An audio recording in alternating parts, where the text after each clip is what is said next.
Coucou tout le monde, c'est Chloé. Chloé en confronte avec Yoko, évidemment, comme d'habitude. Je viens de venir juste après sa vidéo qui, normalement, on postera les deux à la suite l'une de l'autre. Voilà. Donc après les updates de la chaîne, je viens faire des updates du système. Ouh. Ça fait longtemps que j'ai pas pris le contrôle du corps, vous m'excuserez, mais aujourd'hui, je me sens bien de le faire. Alors c'est parti. On va parler de 3 updates du système. La première, c'est que WhatsApp est de plus en plus présente et qu'elle nous envoie souvent un torrent d'émotions. Voilà. Là, je vais être extrêmement en confronte avec Yoko, prendre ses tics, etc. Je suis claquée. Mais j'ai envie que ce soit moi qui fasse ça. Donc oui, WhatsApp, à la base, elle était souvent au centre de nous. Et elle a décidé de devenir non pas le centre du cercle, mais un des points du cercle. Et elle fait son petit bonhomme de chemin avec Dorian, etc. Elle ne prend quasiment jamais le contrôle du corps, mais elle nous envoie fréquemment ses émotions, en fait. Elle est très, très émotive. Et si Yoko est une éponge à émotions, Wazat, c'est un peu son miroir. Elle propage ses émotions très facilement. Ce qui fait que comme Wazat a une phobie sociale, tout le monde se prend sa phobie sociale. Ensuite, Wazat culpabilise. Et ensuite, on essaie de la rassurer.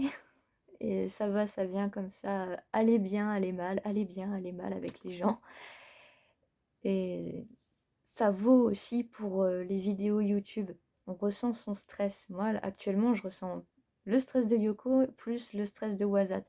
Celui de Yoko, il est plus pondéré, plus succinct. Il est juste lié à la vidéo, en fait. Mais celui de Wazat, il est lié vraiment à des peurs intérieures très profondes, comme par exemple, est-ce que la mère du corps va regarder nos vidéos? Est-ce qu'elle les regarde encore? Est-ce que c'est stressant? Blablabli, blablabla. Elle se sent jugée. Aussi, elle nous sent jugée.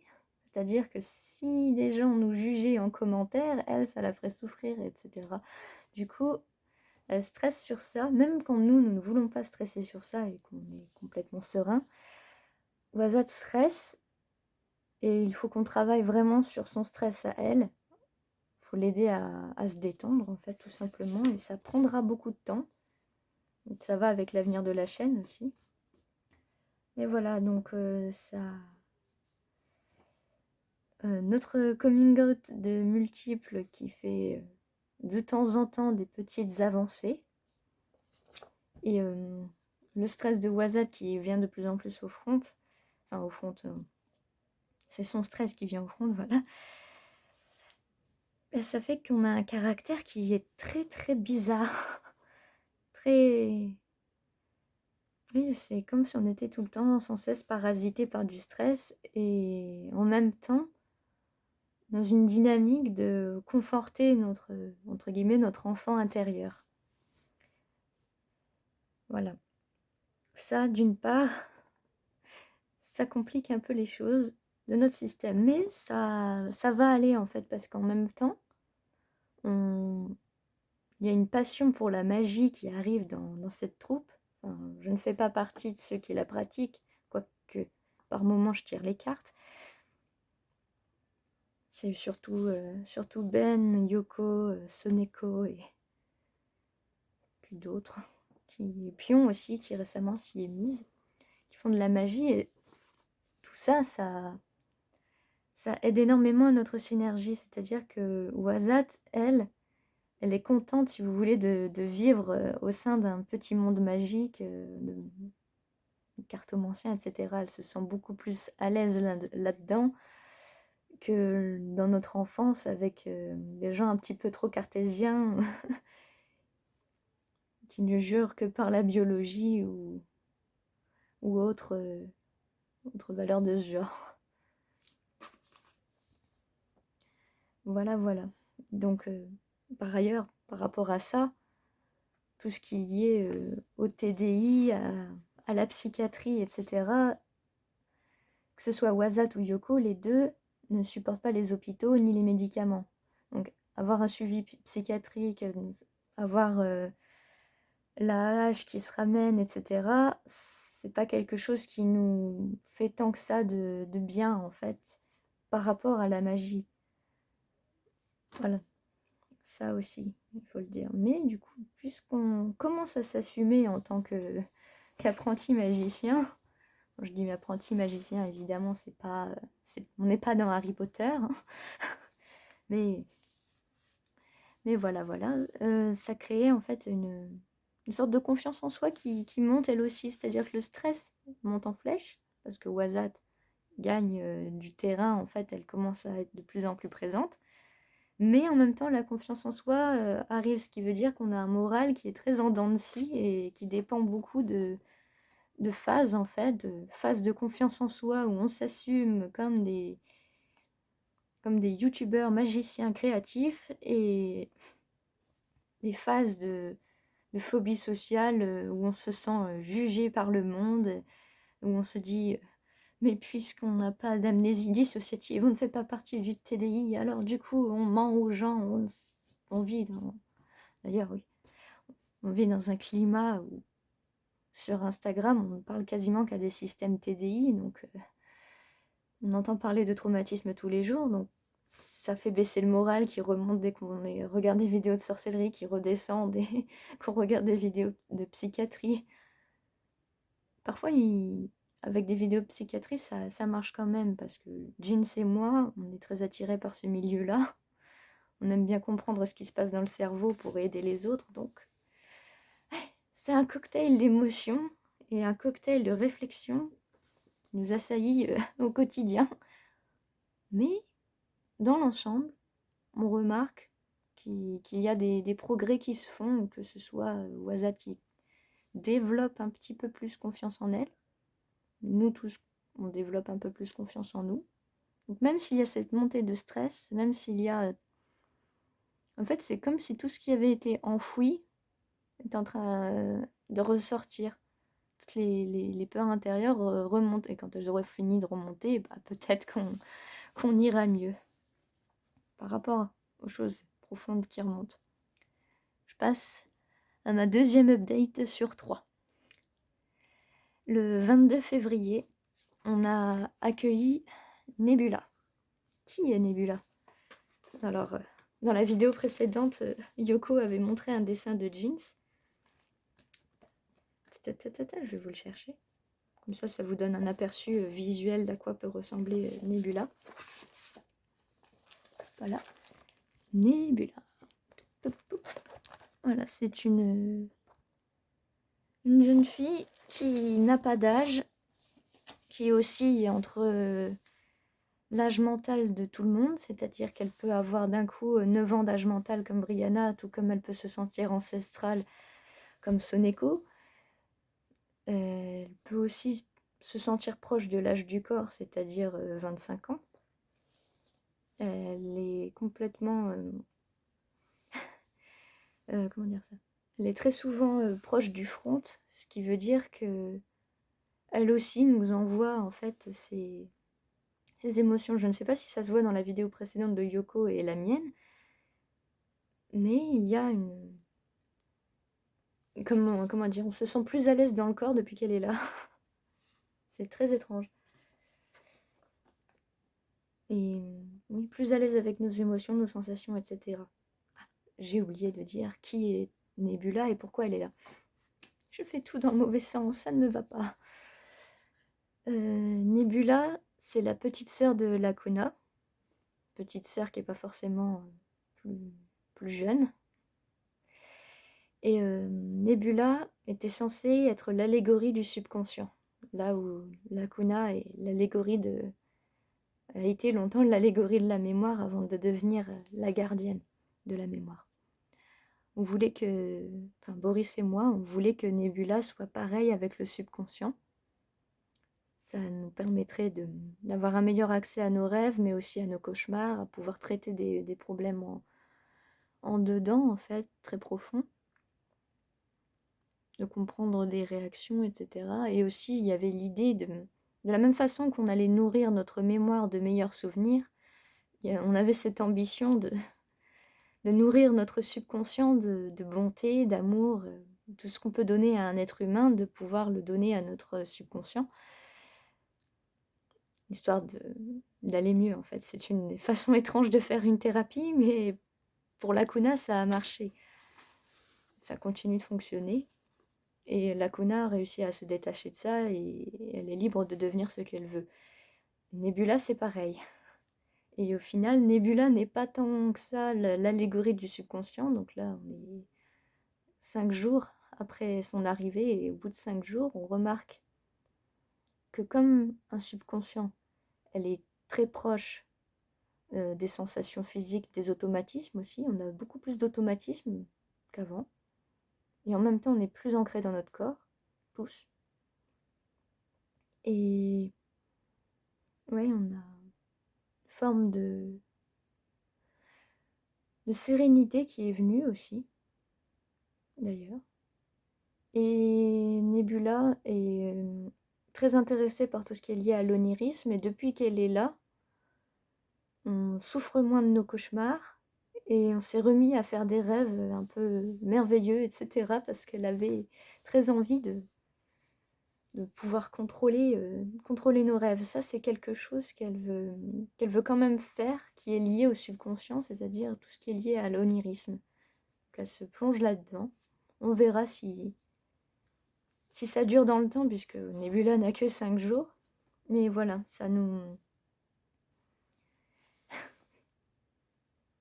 modifie vraiment notre quotidien. Mais comme elle est d'ailleurs souvent en cofronde, c'est-à-dire que dans notre monde intérieur, elle est assise près de son écho, qui est lui-même assis près du Yoko, qui est elle-même assise près du point d'ancrage du contrôle du corps, mais on ressent très souvent ce que ressent Nebula lorsqu'on est au front. Voilà, parce elle est très proche. Ça c'est... Ah, je voulais dire d'ailleurs par rapport à Nebula. Ça c'est un sujet qui me tient à cœur, mais elle s'en fiche.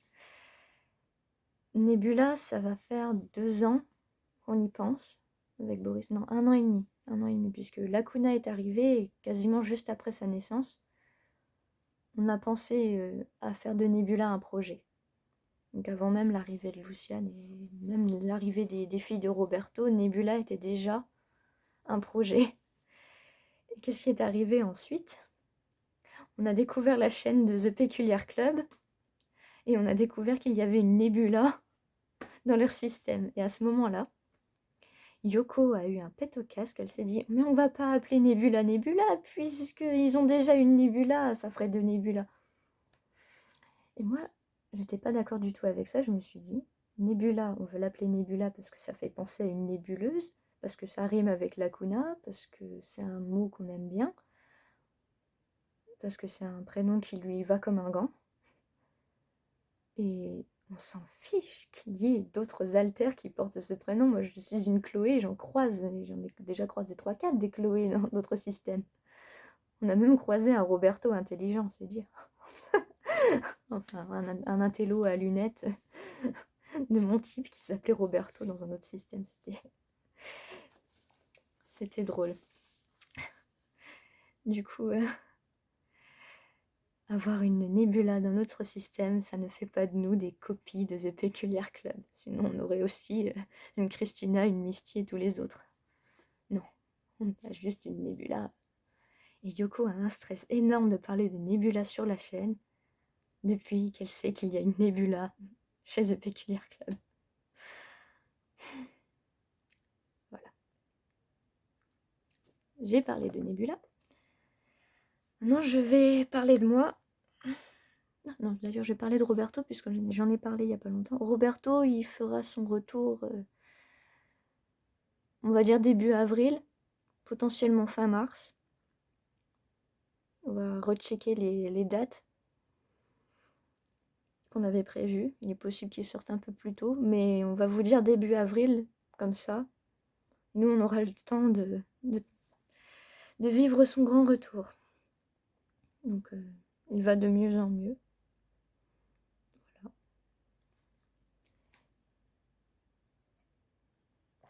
Et maintenant, dernier... 15-15. Bref. Dernier sujet. Donc, je vais parler de moi et là... ça va être fou. Alors, j'ai une grande nouvelle à vous annoncer. Je suis enceinte dans l'Inner World. Donc, Jeans l'a dessiné d'ailleurs. Donc, maintenant que le coming out de futur bébé a été fait sur Instagram, je peux aussi en parler sur YouTube.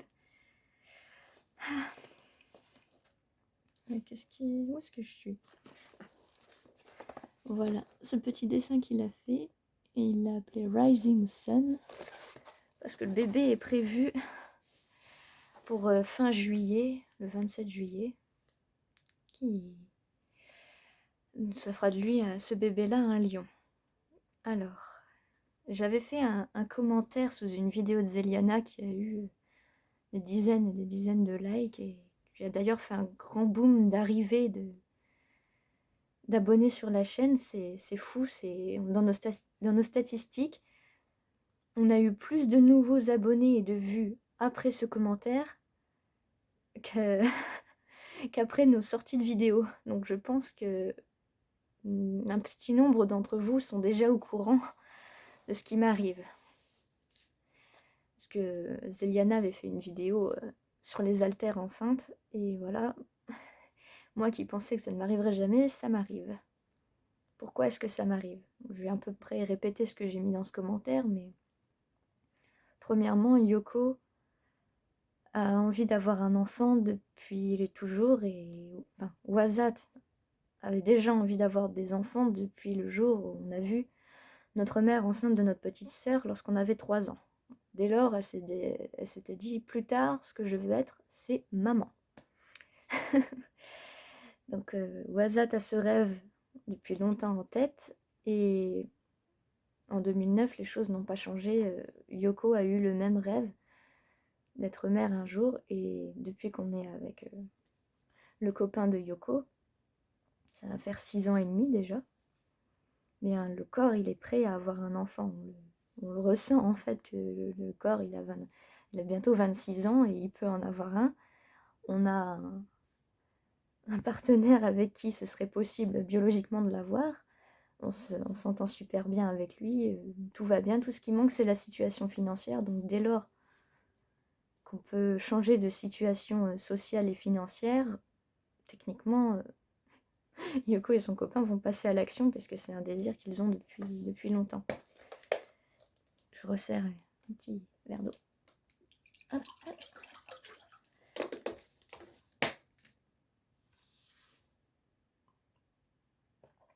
Donc il y a ça de base comme envie qui trône et qui trotte et qui ne peut pas être assouvie, le fait de notre situation. Donc je pense que déjà, dans notre tête, notre cerveau s'est dit l'idée d'être enceinte est une envie. Ça, c'est d'un côté. Ensuite, qu'est-ce qu'il y a d'autre comme paramètre qui a pu faire que je peux être, moi, enceinte? Le 27 octobre dernier, avec Boris, on a eu un rapport intime dans l'Inner World. Ce genre de choses arrive. Ce genre de choses n'arrive quasiment jamais entre nous, mais ce jour-là, c'était l'anniversaire de Jeans et c'est arrivé. Voilà. Il faut aussi dire que Boris et moi sommes souvent surnommés le papa et la maman de la joyeuse troupe, parce qu'il, lui, est un soutien psychologique important, et moi je suis un soutien matériel important. C'est moi qui gère les papiers, lui il gère plutôt les crises d'angoisse de tout ce petit monde. Donc oui, on est déjà des figures paternelles et maternelles. Il y a aussi l'idée selon laquelle je serais peut-être à l'origine un introject de notre mère. Boris, lui, est arrivé grâce à notre père. Donc, lui, il est très lié à notre papa de corps et moi, je suis, j'allais dire malheureusement, mais je suis quand même très liée à notre mère de corps. Donc, il y a ça aussi. Et qu'est-ce que je voulais dire aussi d'autre? Ah, voilà aussi, ce qui se passe, c'est que si on compte 9 mois après le 27 octobre, ça donne le 27 juillet. Le 27 juillet, ça fait partie des dates clés de notre vie parce que il y a un duo de dates comme ça chez nous. C'est que si vous avez regardé la vidéo Comment on est devenu une troupe en 2009, il se trouve que Monsieur Mur, le professeur dont Wazat était tombée amoureuse au collège, qui nous a amené le harcèlement scolaire et la tentative de... Voilà. Il était né un 4 octobre. Et le 4 octobre 2014, on a perdu notre grand-père. C'est une date qui se répète. Et ça, c'est ce qui a plongé Wazat dans une crise énorme. Par contre, ce qui a permis à Wazat de revenir parmi nous, d'arrêter d'être un zombie et de commencer à nous aimer, et d'instaurer une première étape vers la sérénité, c'était une rencontre avec un ami, bon, on va dire son prénom, il s'appelle Sébastien. Et en fait, on a recroisé donc Monsieur Mur un jour. Et à ce moment-là, en fait, ce Sébastien en question a réagi comme aurait dû réagir un parent face à notre état de crise. Il a dit « Marie, tu es courageuse », etc. Il a eu tous les bons mots pour nous au bon moment. Et du coup, ça nous a permis d'avancer dans notre multiplicité vers une multiplicité fonctionnelle. Et cette crise-là a été très bénéfique pour nous. Et il se trouve que ce monsieur est né un 27 juillet. Mais il se trouve aussi qu'on a perdu notre grand-mère maternelle un 27 juillet. Donc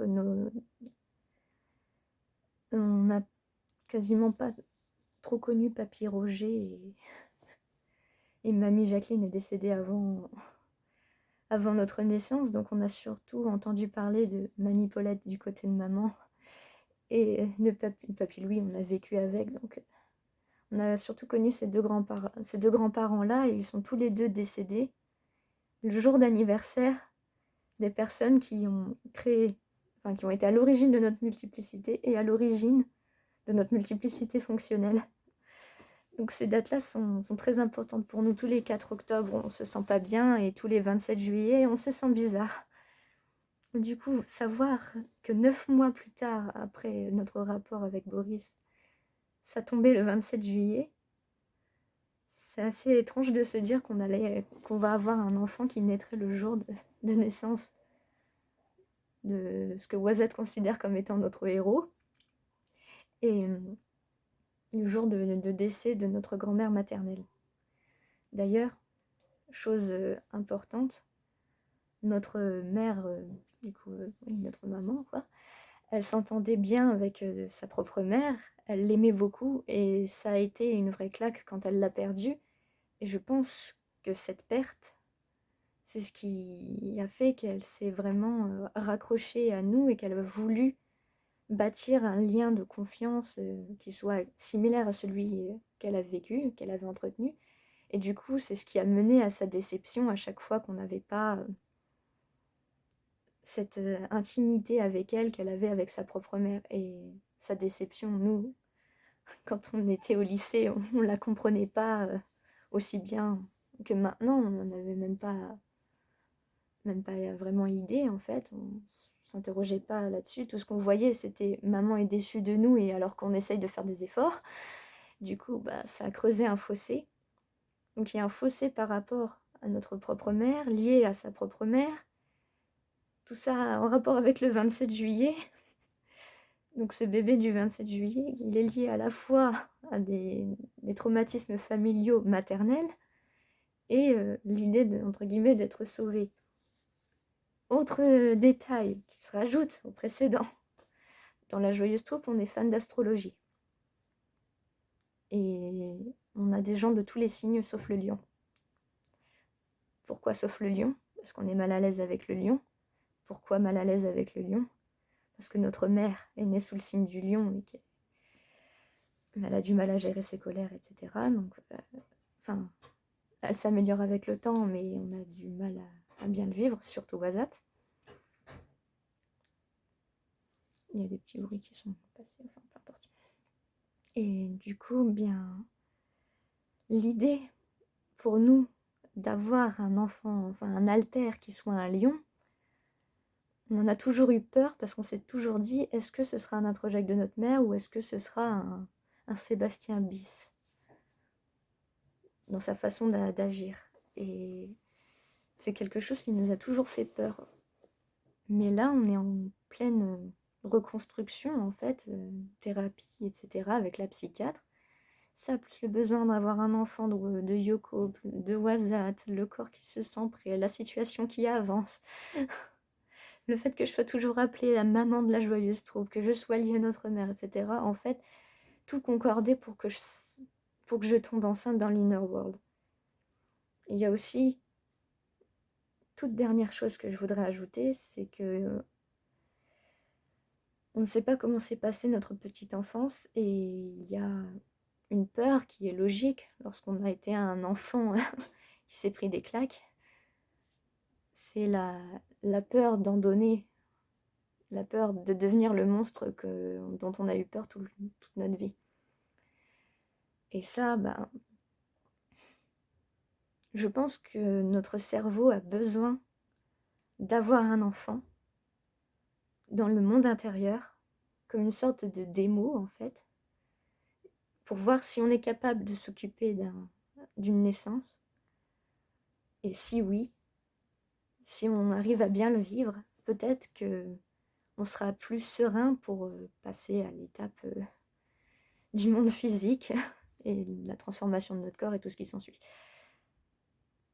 Je pense que le cerveau, il se dit, la situation s'améliore, peut-être qu'un jour on aura un travail et une situation, un appartement, peut-être des choses comme ça, et qu'il a eu besoin, en fait, le cerveau, de tester ce que c'était d'être enceinte, et j'étais la plus à même de l'être. Donc, émotionnellement, comment je me sens? Un peu perdue, évidemment. Un peu contente aussi, parce que au départ, j'étais paniquée, j'en voulais pas, et j'étais pas bien. Maintenant, ça va mieux, maintenant que j'ai pu mettre des raisons à ça. Bien, j'attends qu'il arrive. On verra bien en juillet ce que ça va donner. Est-ce qu'on aura un nouvel alter? Est-ce qu'il sera un PNJ? Est-ce que ça va bien se passer? Est-ce que ça va pas bien se passer? On ne sait pas. Ce qui est fou, c'est que quand Nebula est arrivée, Nebula a dit oui, ce sera un garçon, alors qu'elle était liée au subconscient. Du coup, je me dis, bon, peut-être que ce sera un garçon, on verra bien. Est-ce que c'est une façon de faire une échographie mentale, psychologique, d'ondes spirituelles, de je ne sais quoi? Je ne sais pas comment ça fonctionne, je suis un peu perdue avec ça et on va voir ce que ça va donner. Ça fait du bien d'en parler de vive voix. J'arrive pas à savoir si c'est de l'émotion triste ou de l'émotion joyeuse. Fou. Un peu des deux. J'ai réussi à en parler parce que moi, depuis que je sais que je suis enceinte dans l'Inner World, j'ai très très peur d'être au front. On regarde souvent des émissions sur que ce soit les grossesses nerveuses ou les dénis de grossesse, parce qu'on voudrait pas que le corps porte un enfant et qu'on continue d'avoir nos règles, etc. Donc, on voudrait pas que le corps fasse une grossesse nerveuse, c'est-à-dire qu'il n'y ait pas de spermatozoïdes et que le corps se développe quand même. Ça, c'est ma hantise, en fait. Je veux pas provoquer ça au corps, en fait. Si je me pense souvent, je suis enceinte, potentiellement, le corps, il va se dire, il y a une grossesse nerveuse à faire. Je ne sais pas, je suis perdue avec ça. Du coup, j'évite le front. Du coup, je fais beaucoup moins les papiers. Du coup, il y a du stress en plus, mais d'autres s'en chargent. Looping s'est mis à passer l'aspirateur à ma place. Je fronte moins parce que je veux pas que ça arrive au corps. Je veux pas que le corps se déforme à cause de moi. Je veux vivre ma grossesse dans l'inner world, mental, psychologique, tout sauf physique, s'il vous plaît. Voilà. Donc là, si j'ai pris le front, c'est parce qu'on est actuellement on a nos règles, donc je sais que biologiquement, pas de bébé en route, tout va bien. C'est un mindfuck total. Et émotionnellement, moi, j'ai toujours été quelqu'un de pragmatique qui faisait les plans en 3 parties. Je me perds quand même. J'ai souvent ça en ce moment. Je me perds dans mes émotions. Alors si ça plus WhatsApp, plus Nebula qui arrive, on tient le coup grâce à Jeans en vrai parce qu'il fait son challenge et que ça rythme notre quotidien. Et tous les 2-3 jours, il se met à dessiner, il sort un nouveau dessin et ça nous ancre un peu plus dans le réel et dans l'emploi du temps. Ça fait plusieurs mois aussi qu'Akano n'a pas fait de sport parce que la santé mentale fait le yo-yo. Voilà. L'update du système. Une altère qui ne fronte pas, qui envoie son torrent d'émotions, une nouvelle altère et un futur altère en devenir. Tout ça dans la même période et on doit faire avec. Et c'est compliqué d'en parler à notre psychiatre parce que déjà on la verra qu'une seule fois dans le mois de mars. Ça plus le retour de Roberto aussi. Ça fait beaucoup. D'où le fait qu'il y ait eu très peu de vidéos, même si en même temps, comme Yoko l'a dit dans la précédente vidéo, il y a de nombreux projets en cours de route et plein d'ambitions, plein de bonnes ondes qui se ramènent, plein de nouvelles choses géniales. Mais ça fait beaucoup. Ça fait beaucoup. Voilà, 32 minutes, plus de la moitié à propos de mon bébé. Je crois que je vais pas beaucoup fronter par la suite pour faire des vidéos, justement à cause de ça. Je vais accepter qu'il faut que je prenne soin de moi, que je me retire et que je laisse d'autres alters s'occuper des tâches que j'accomplissais jusqu'alors. Voilà.